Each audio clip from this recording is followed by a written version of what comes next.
Hello and welcome to another edition of Canutillo Combos, the official Canutillo ISD podcast. I am Gustavo Reveles, the Director of Communications for the district, and we're here with our fearless leader, Dr. Galaviz, our Superintendent. Doc? Ah, is that what a fearless leader does? Ah, That's fearful. Oh, fearful? No. Doc, we have some special guests today for our podcast. We have our two principals from the high school levels here. We have from Canutillo High School, our interim principal, Ms. Marrufo. Hello, Welcome. everyone. She's the principal. She's the principal. She's the principal. She's, since you've been there, you've been doing a lot of great stuff, and I'm not going to put that interim on you because you are the managed principal. it very well. Yeah, definitely. And this guy over here, I don't know we what have he is. Mr. Clark, who is the principal at Northwest Early College High School. Some celebrations for Northwest. It is. Let's kick it off by congratulating Mr. Clark and everyone at Northwest. Just last weekend, they received the title, the award of America's Best School. It's one of 8 schools in the country to receive this honor from the National Center for Urban School Transformation. Yay. Thank you. So it's a big deal. Mr. Clark, welcome. Congratulations. Tell us a little bit about the award. So the award is just to recognize our school and our community with what we do with our students from diverse backgrounds who are able to go on and do great things with their college degrees. And it's just a celebration of the teachers and the community and the students. I was reading a little bit on about the award, and what stood up to me is the fact that this organization is looking at schools that do several things. Obviously have high academic standards, but they're looking for schools that are taking students of all backgrounds, socioeconomic, racial, and ethnic backgrounds. And that they have no admission process, right? That they welcome everyone. So they want to see high academics and great impact in the community. That's exactly what Northwest does. That is exactly what we do. We invite any student who wants to put in the work and is wanting to get a college degree by the time they graduate high school. Yeah, it's so it's great to get this recognition. It's part of the continued stronghold that Northwest has had, and really showcasing the amazing work that we do here, Doc, in Canutillo ISD. These kids continue to make us proud. It's a National Blue Ribbon School. They have several other national awards and designations. They're an A school. They continue to be an A school, and U.S. World and News Report rated also school. The culture of Northwest, because it shows on your organizational health index, your OHI, you're like in the 90s. So it shows, you have teachers that want to work, and the teachers do want to work and they want to be there. And because they want to be there for the kids want to come every single day. That's the culture that any principal wants. But also, we have some state champs at Northwest. We do. We had a team who just won the state esports this past weekend in Arlington. Yeah, we're gonna be going out there next week and talking to them a little more at length about esports and what that is. I think many people, I know we've talked to them before in this podcast as well, but many people don't know what this is, and it's a viable sort of outlet for students to really show creativity, competition, socialization, all these great things that make sports, academics worthwhile for us, but doing it for a different set of people, a different set of interests. And there's at the same time they were doing the college national championships. So colleges were able to see students participating in the same games as well. There's scholarships, right? There are scholarships at many universities for esports. Hey. Who would have thought when you were playing Super Mario Brothers, Doc, that you're... I waste my time wrestling and doing all the physical. I could just... You're wrestling? Yeah. Oh, that's funny. Well,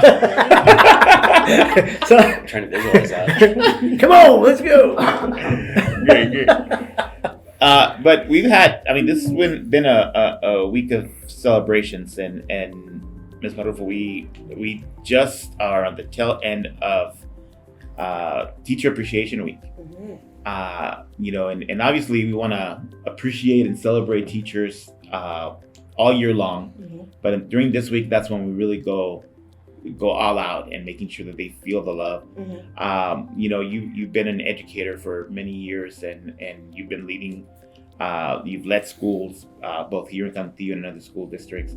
Talk about the importance of your teachers and the work they do. I think we all talk about how much we love teachers and how important they are, but how important is it to really showcase that love and to really let them know the impact that they have on our families? They are not given enough accolades for the year. 1 week certainly cannot account for all the things that they do. We're truly grateful for the relationships that they build in the classroom with the students. And I think the most important thing for us when we're working with teachers is always make sure that they are appreciated all the time. And sometimes that is as easy as having an open door, receiving the message, hearing what they're concerned about, and always making sure that they're welcome in that forum of expressing what they're seeing in the classroom. Our teachers here in Canutillo High School are a real strong pillar of this community. They bring in a lot of the culture that our community does have. So it is only to our benefit to hear them and to listen to them and to make sure that we're sharing the needs and the thoughts that they have for these kids, because they truly do care about these kids. They know their families, they know siblings, they know the families that are coming up to us. And so they are a true wealth of information. Yeah, and you know what I found really heartening is the fact that teachers really do care about what students think of them, and those students that really showcase that love to teachers, that means something for a teacher. That means something for them, and of course we try to focus on teacher pay and benefits and all that, because we want to compensate them accordingly and as much as we can. And I don't want to take away importance away from that, but nothing can be compared to really that connection that they make with students, and that my dad was a teacher. He's a retired teacher, and when I'm out and about with him, and a student comes up to him and tells him something, like I can sense his pride, I can sense his joy in having someone come up to him. So that means a lot, when our students and our families really go out of their way to show a little bit of love to teachers. Absolutely. And I think you cannot, there's no time that you can give to teachers to always appreciate them. There's just not enough time. I think that's what I'm trying to say is they're there after hours. They work after hours, and they happily do it because they want to make sure that the kids are getting what they need. And just having that visual in our schoolhouse of saying good morning, welcome, hi, how are you, I think brings a lot to the table. And I think that you get that sense at the high school for sure. You walk in the door and you're received with those welcome arms, because we're all in it together, Right. And I think it's a very good vision that the kids see, the students see, because oftentimes, what do you hear students say? I remember my teacher when, and they have those memories of teachers, and that means that as a teacher, we're very impactful, for that student. Well, and I think especially with adolescents, and that teacher creates that sense of belonging. Right. Because it's just not, it is, like you said, you got academics, but if that teacher can connect, and it's hard, because you got, 20, 30 kids in a classroom, and you're trying to connect, because everyone has different backgrounds, and they're different, cultures, a diversity, and this one may have had a fight with her boyfriend or his girlfriend, and mom and dad can't do this, and stress, and that teacher. And I think of teachers that my own kids, my own Gabriel and Olivia, that Miss Lopez, Mr. Medina, Coach Galaviz, Miss Sabian, who's going to retire, we're going to miss you, Miss Walker, Miss Palacios, just teachers that come off the top of my head who my own kids taught, and me myself, Miss Duran. It was that sense of belonging that teacher made you feel like it's going to be a good day, no matter what's happening around in my life.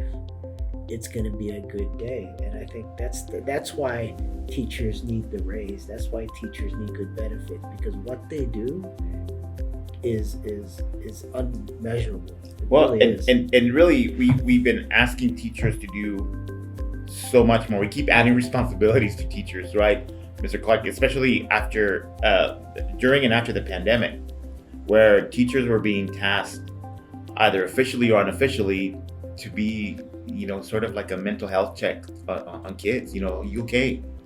I have to teach you, but are you doing okay? And teachers are taking on that role, and it takes a toll on them as well.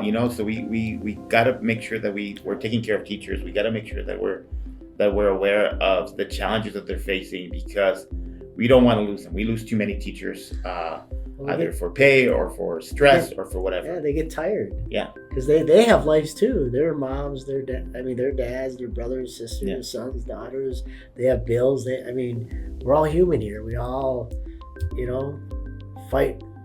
I do fight with my wife, and she can't. I can't watch the Packer game on Sunday and get mad and out. And if the Packers lose, Monday's a bad day for me. Oh, then you had a rough season. But again, and I think you can't bestow the love and the admiration for teachers as well as principals. That's why the research shows teachers are the number one reason why kids learn. Number two are principals. Yeah, definitely. And I don't want to forget, because this week also was Nurses Week, and Wednesday was School Nurses Day. Now, we just finished talking about the pandemic right now. I mentioned the pandemic. Talk about having an important role in schools. I think school nurses might have gone sort of underappreciated for many, many years. I don't think any of us are taking school nurses for granted anymore. That we realize the depth of service that they provide to our families.